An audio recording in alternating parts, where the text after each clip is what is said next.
On Mother's Day, my daughter brought me a mysterious gift box until my husband suddenly warned me not to open it. When I asked why and realized what it contained, I was in shock.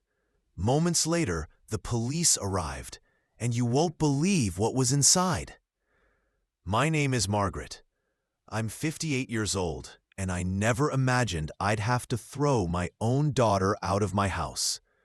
But that afternoon in March, in Denver, my boundaries were completely crossed. Rebecca showed up with Mark around 3 o'clock, walking in without knocking, something she always did. At 32, my eldest daughter had perfected the art of making me feel guilty for things that weren't even my responsibility. "Mom, we need to talk about Grandma's inheritance," she said bluntly, dropping onto the beige sofa. Mark stood behind her with crossed arms, a stance that made me feel instantly cornered. David, my husband of 40 years, lowered his newspaper, his glasses slipping down his nose. He knew that tone well. It was the same one she used when she convinced us to take out a $12,000 loan for her first car at 16, promising to pay it back with her part-time job. She quit that job 3 weeks later. "Rebecca, you know your grandmother specified that the money stays locked until you turn 35, I said, keeping my voice steady. She had her reasons for that. Mark leaned forward with his practiced smile.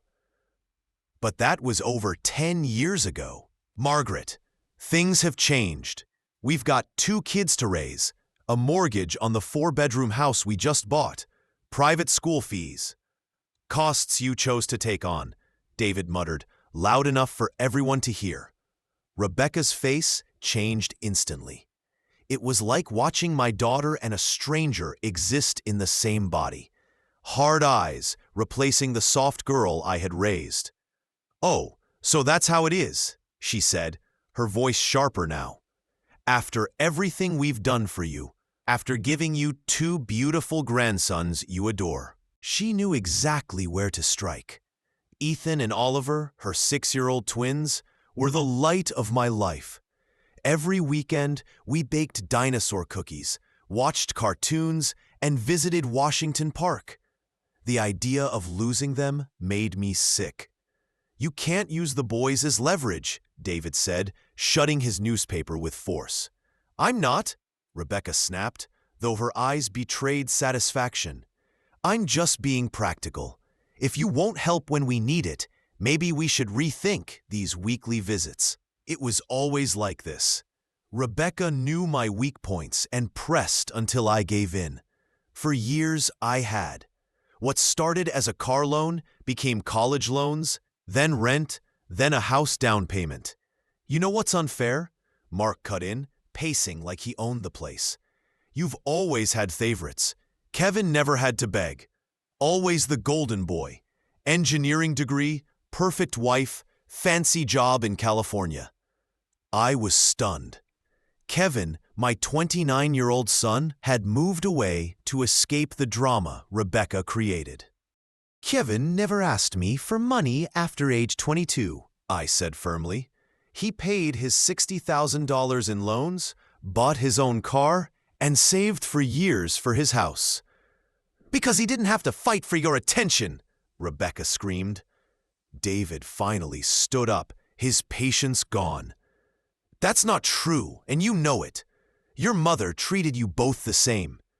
Rebecca laughed bitterly. "Really? When I needed help with a house, you loaned me $20,000 with interest. When Kevin wanted to backpack through Europe, you just gave him the money." "Rebecca," I said, "you were 26 buying property. Kevin was 22, and his trip cost $1,200. And you never repaid that $20,000. Mark rested his hand on Rebecca's shoulder. "Let's be direct. You're nearly 60. You won't take this money to the grave. Rebecca is your daughter and has a moral right to it. We need it now. It's that simple." "That simple?" David repeated, his voice low. You want us to ignore her mother's wishes so you can keep overspending? Rebecca's tone softened. Mom, please, the boys' school raised tuition. Mark's job is unstable. We just need it a little earlier. For a moment, I saw my daughter as a child again. But then I remembered the years of draining support. No, I said quietly. What do you mean, no? Rebecca shot back. I mean, I won't touch your grandmother's inheritance. She left clear instructions, and I'll respect them. Mark's face reddened. This proves you don't really care about us as family. Hiding behind a dead woman's will? Something inside me broke. Maybe it was his insult toward my mother, or realizing my daughter allowed it. Get out of my house, I said firmly. Mom, you can't be serious. I am. Until you show respect, you're not welcome here. And the boys? She asked. They're always welcome, but you're not, as long as you act like I owe you something. They left without another word. The slam of the door echoed like a gunshot. David hugged me, and I realized, you did the right thing, he whispered. But standing in the silence of my home, I wasn't sure if I had done the right thing or destroyed my family. The following days were eerily quiet. No constant calls from Rebecca, no emergencies, just silence, both peaceful and unsettling. One morning over breakfast, I thought about when it all began. Maybe when Rebecca was 12 and begged for $120 Nike shoes that we couldn't afford. She cried until I gave in. Kevin, only 9 then, never asked for anything like that. He was happy with simple shoes from Target. I had ignored the warning signs, mistaking manipulation for sensitivity. Over the years, I had created and fed a cycle I couldn't break. Until now. The phone rang. It was Sandra, my closest friend. How are you holding up? She asked. Confused, guilty, relieved, and scared, I admitted. Welcome to the club of mothers who finally said no. Trust me, Rebecca will come back. She needs you more than you need her. But this time, don't give in. She was right. This time, I would stand firm. But I didn't know Rebecca was already planning something far more dangerous. Mother's Day arrived 3 weeks later. David was making blueberry pancakes when we heard a delivery truck stop outside. A package arrived, a plain cardboard box, heavier than it looked, with my maiden name written on it.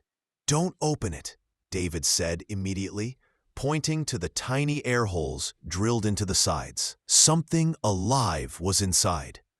Minutes later, the police and a wildlife specialist stood on our porch. With careful precision, the specialist opened the box. Inside was a coral snake, small, brightly patterned, and highly venomous. One bite could have killed me. I felt my legs shaking uncontrollably. I had to sit down immediately on the wicker porch chair, struggling to process the shocking reality that if David hadn't noticed the ventilation holes, if I had opened the box alone as I usually did with all other packages, I could have been dead at that very moment. We're going to need a full and detailed police report, said Officer Martinez seriously. And we'll thoroughly investigate where this delivery came from. If someone really sent this on purpose, we're looking at a case of attempted murder. The younger officer, who had been silent until then, added, the prepaid Sunday delivery, the carefully drilled breathing holes, and the use of a false name for the recipient. All of this shows deliberate planning and knowledge of transporting dangerous reptiles. After the professionals left with the snake as evidence and the house returned to its usual silence, David and I sat in the living room, trying to absorb what had just happened. She really did this, I finally said out loud. accepting the undeniable truth. Our daughter genuinely tried to kill me. David sat down beside me on the sofa and put his arm around me. Margaret, what do you want to do now? My mind flashed back to 6-year-old Rebecca pedaling her pink bike with training wheels in our backyard. To 12-year-old Rebecca crying into my shoulder when other girls at school were cruel to her. To 22-year-old Rebecca calling excitedly at 2 a.m. to tell me Mark had proposed. And now, 32-year-old Rebecca meticulously researching venomous snakes, buying one online, and arranging its delivery to my house because I refused to give in to her financial demands. I'm going to call her right now, I said firmly. I'll give her one chance to explain what she was thinking. With trembling hands, I picked up the cordless phone and dialed the number I knew by heart. Rebecca answered on the third ring, her voice sounding genuinely surprised and slightly cautious. "Mom," she said, and I could hear real hesitation. "I didn't expect you to call, especially today." "Rebecca," I began carefully, trying to keep my voice calm and not reveal what I need to ask you something specific, and I want you to be completely honest with me." "Of course, Mom," she replied, though I could sense the growing tension in her tone. "Did you send me anything today? Any kind of special Mother's Day gift?" The pause that followed lasted too long to be natural. It told me everything before she even spoke again. "Why are you asking that?" she finally said, avoiding a direct answer. "Because I just had to call the police and animal control to remove a venomous coral snake from my porch," I said, my voice rising steadily.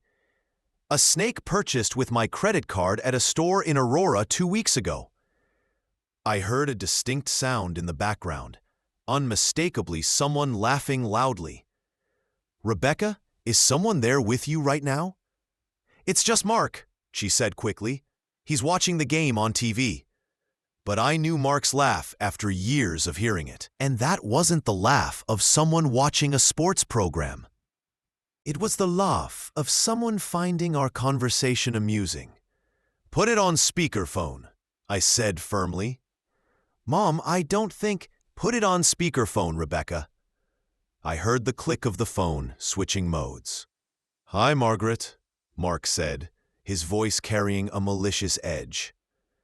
"How was your special Mother's Day gift? We hope it was exciting." There was the confirmation I didn't want, but now had. "You two are truly unwell," I said, my voice colder than I'd ever heard it.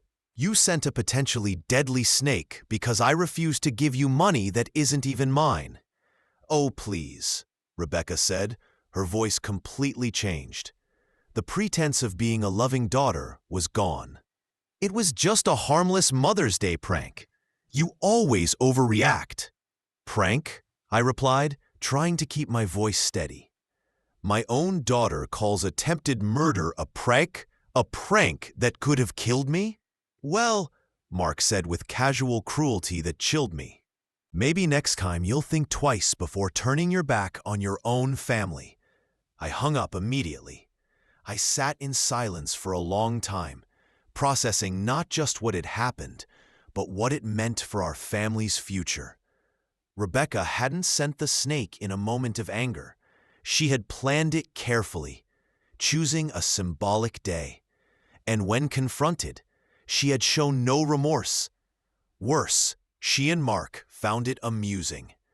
David sat beside me. What did they say? I told him about the conversation. Mark's laugh, Rebecca calling it a prank, their total lack of responsibility. "It's completely over," I said with a finality that surprised even me. "I'm done trying to save her from herself. I'm done pretending this is just a phase." The next morning, Monday, I woke up with a clarity I hadn't felt in years. I showered, dressed, and drove to First National Bank, where David and I had held accounts for over 20 years. I need to remove my daughter as an authorized user on all our credit cards. I told Mr. Peterson, the manager who had known our family for decades. Are you sure, Mrs. Chen? That's a major step. I'm absolutely sure. Next, I canceled all automatic payments related to Rebecca's finances. The $450 monthly payment for her Honda Civic, the $2,800 transfer we had made every month for over 3 years. 30 years of gradual financial dependence ended in one morning. When I got home, David was in the office, paying bills online. How did it go? Liberating, I replied honestly. For the first time in years, I feel in control of my own finances. That afternoon, I went to my bedroom and opened the bottom drawer of the old dresser where I kept important papers. I found the April credit card statement I had saved to review. Line by line, I scanned it until I found what I was looking for. Aurora Exotic Reptiles, 34789, April 15th. I called the store. Aurora Exotic Reptiles, good afternoon, answered the same enthusiastic young voice as before. Hi, I'm calling about a purchase made on the card ending in 4829 on April 15th. Could you give me details? Let me check. Yes, I have the record. It was an adult female coral snake, specialized terrarium substrate, a professional transport box with a ventilation system, and shipping preparation. It was sent as a gift per the buyer's instructions. And who made the purchase? The name on the card is Margaret Chen, but the person who came in was a younger woman who said she was your daughter. She knew a lot about venomous snakes, asked about toxicity, survival time, and symptoms. She seemed to know exactly what she wanted. My blood ran cold. Rebecca hadn't acted impulsively. She had researched how lethal the snake would be. Thank you for the information, I murmured, hanging up with trembling hands. David appeared in the doorway. Did you find something new? I told him about the call, Rebecca's visit to the store, her detailed questions. She knew exactly what she was doing, David said grimly. This wasn't a prank. It was premeditated, attempted murder. The call came on Tuesday morning, 2 days after I had cut all financial support. It was 9:15, and I was in the backyard pulling weeds from the petunia beds. You did what? Rebecca screamed. Before I could speak, her voice was full of rage. I imagine you just discovered the credit cards and transfers, I said calmly. My card was declined at King Soopers in front of everyone, she shouted. I had to leave a cart full of groceries. I was humiliated. A few days ago, I might have felt a flicker of guilt, but after nearly being bitten by a venomous snake sent by my own daughter, that feeling was gone for good. Rebecca, you're 32 years old and have 2 stable jobs. You and Mark earn over $90,000 a year. You should be able to buy groceries without using your retired parents' credit card, I replied. It's not about the money, she screamed, but we both knew it was. It's about you abandoning us when we need you most. It's about you choosing old papers over your living daughter. It's about you sending me a venomous snake, I said clearly. The silence that followed was so long, I thought she had hung up. It was just a joke, she finally murmured, her voice weaker. Rebecca, the police told me if I'd opened that box alone, the snake bite would have given me 2 hours to reach a specialized hospital before dying. 2 hours. And you call that a joke? I didn't know it was that dangerous, she said. But even as she spoke, I could hear the lie. You went to the store personally. They told me you asked about toxicity and survival time. You knew exactly what you were doing. She started sobbing on the other end. For a brief moment, my maternal heart almost softened. But then I remembered Mark's cruel laughter, and my resolve hardened. Mom, please, she begged between sobs. "I made a terrible mistake. I was so angry. But you can forgive me, can't you? We're family. Family forgives. Family also doesn't try to murder each other." It was a moment of insanity. I'd never do it again, I swear. "How can I trust you?" I asked directly. "How can I know you won't do something worse next time?" She couldn't answer. "The money isn't coming back," I said firmly. "Transfers, credit card, car payments, all permanently canceled. You and Mark need to live within your means." "What if I go to the police and say you're lying about the snake?" she threatened. "What if I say you made this up to cut off our support?" I laughed, genuinely. "Rebecca, there's an official police report about the snake. There's evidence of the purchase on my credit card.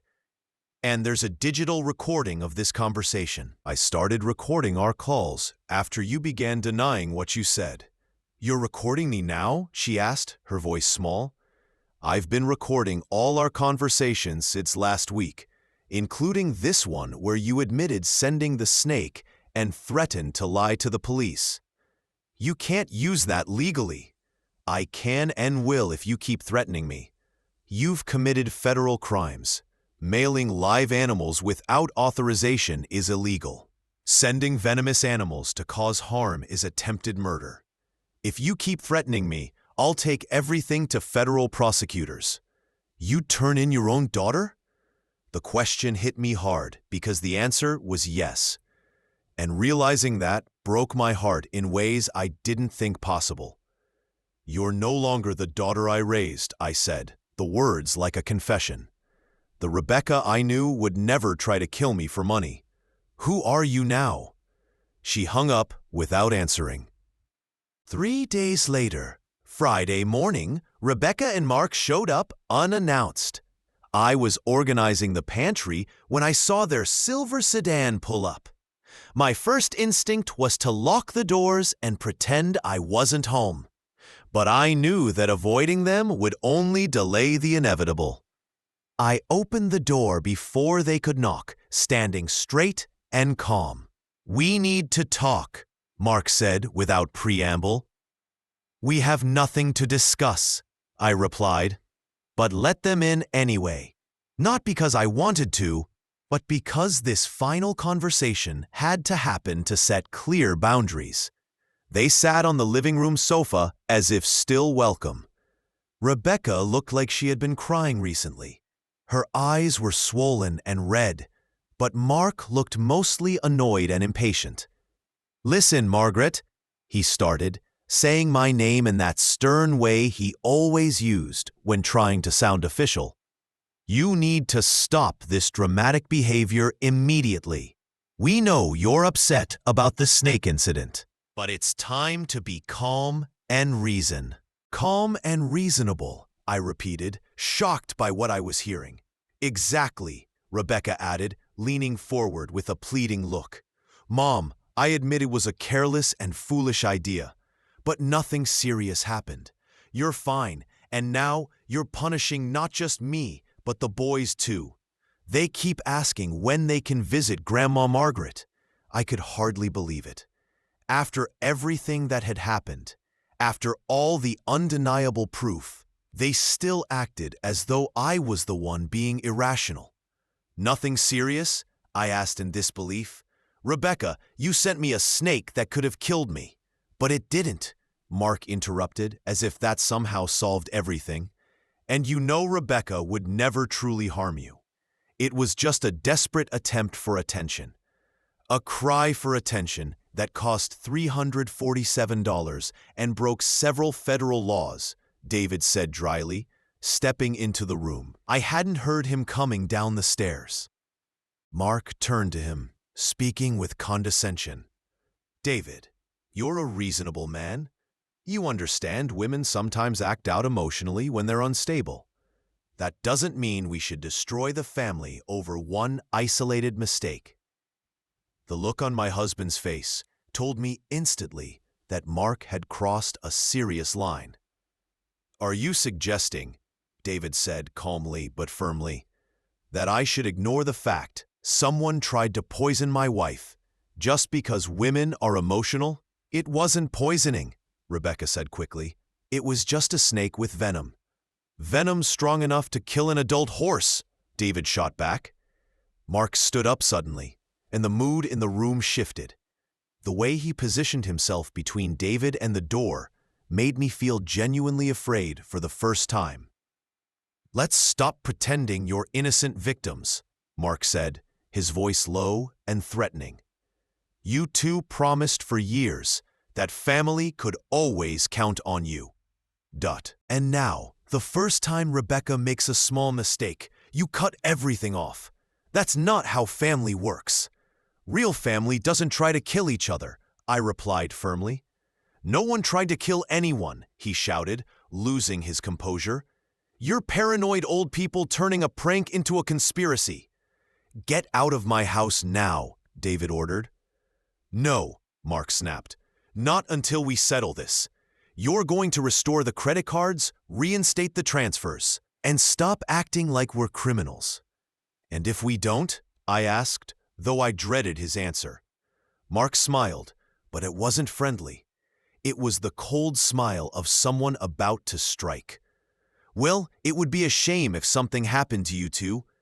Two elderly people, living alone in this big house, walking every morning at 7, grocery shopping every Wednesday at 2, bridge club Thursdays at 8.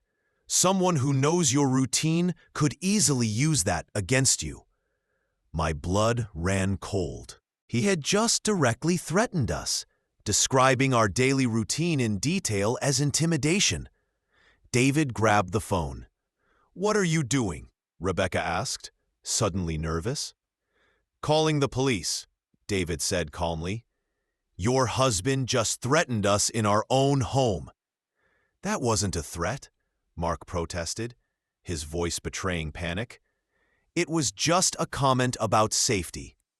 "I'm sure the police will see it that way," David replied sarcastically, dialing 911. Rebecca pulled on Mark's arm, her fear now visible. "We need to leave, now." But Mark resisted. "This isn't over," he said, staring at me with a look that made me feel unsafe. "You can't treat us like this without consequences." "Get out," I demanded, my voice stronger than I felt, "or I'll finish this call." They finally left, but Mark shouted obscenities from the street until their car drove away. When silence returned, David and I just stood there, trying to process what had happened. "They threatened us directly," I said. "Yes," David confirmed grimly. "And this time there's no mistaking it." I reached for my phone. "Who are you calling?" David asked. "Sarah Mitchell," I said. "The criminal attorney Sandra recommended. We need professional legal help." Sarah met us the following Monday in her Denver office. Tall, composed with sharp blue eyes, she carried an immediate sense of authority. I brought every piece of evidence: police reports, bank statements, recordings of Rebecca's confession, and photos of the box. "Let me confirm," Sarah said, reviewing the documents. "Your 32-year-old daughter bought a venomous snake using your credit card, sent it to you anonymously, admitted it on a recorded call, and then her husband came to your home threatening you by referencing your daily routine." "Exactly," I said. "All after we denied her access to my mother's inheritance." "And you stopped all financial support after the incident?" "Yes." "And what about songs and photos?" "That was a bad case of clink." "Yes." "My father wanted my investments." "Yes." "Cards, transfers, car payments, everything." Sarah leaned back thoughtful. "You're facing a dangerous situation. There's a clear pattern, from emotional pressure to attempted harm to direct threats. Each time you set a boundary, their response escalates." David asked, "Do you think they'd actually do something violent?" "I can't predict future behavior," Sarah replied, "but the pattern is concerning. Now legally, you have several options. Mailing a venomous snake is illegal trafficking of dangerous animals, a federal crime. But proving intent to kill would be difficult," I worried. "Correct. But we don't need to prove intent, Sarah explained. Transporting a venomous snake through the mail without proper licenses is itself a crime. With the recordings and receipts, we have solid evidence. Relief mixed with grief inside me. There would be consequences, but it meant prosecuting my own daughter. What about the threats? I asked. Those are clear criminal intimidation, legally terroristic threats, another strong federal charge. Sarah looked at me seriously. Are you ready to pursue this fully? Because once we start, there's no going back. Your daughter could face prison. The question hit hard, but I remembered the snake in that box and Mark's cold smile describing our vulnerability. Yes, I said firmly, I'm ready. Sarah nodded. Then we must also update your will immediately. Rebecca cannot benefit financially after these crimes. 2 hours later, we had a detailed legal plan. Rebecca would be removed from the inheritance. Kevin, our stable younger son, would inherit everything. A fund for Ethan and Oliver would be locked until adulthood, completely untouchable by Rebecca or Mark. Federal investigators moved quickly. The Department of Wildlife took the case seriously. Illegal animal trafficking was a growing issue. Investigator Kevin Thompson reviewed everything and noted how deliberate the act was. The timing, the ventilation holes, the scheduling for Mother's Day. This was not impulsive, he said, and the threats confirm intentional intimidation. He asked if we were prepared to testify. 6 months ago, I wouldn't have imagined it. Now it felt necessary. We're ready, I said. 3 weeks later, Sarah called. They've been arrested. Even expecting it, the news made me feel sick. Both were denied bail. Rebecca faced charges for illegal trafficking and threats with a lethal substance. Mark faced charges of criminal intimidation and terroristic threats. 2 months later, they accepted plea deals. Rebecca received 2.5 years in federal prison. Mark got 3. 6 months after, I received a letter from Rebecca. In it, she admitted her actions, described therapy sessions in prison, and said she was beginning to see how destructive her behavior had been.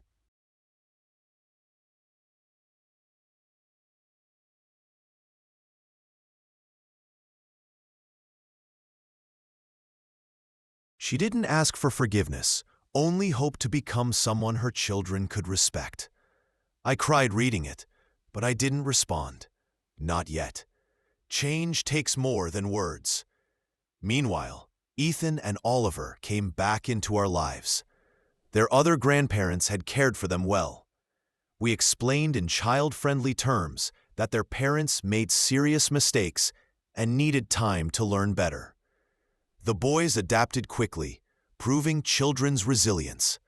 Our lives grew calmer without the chaos. We traveled again, reconnected with friends, and I rediscovered myself. For decades, Rebecca convinced me that love meant never saying no.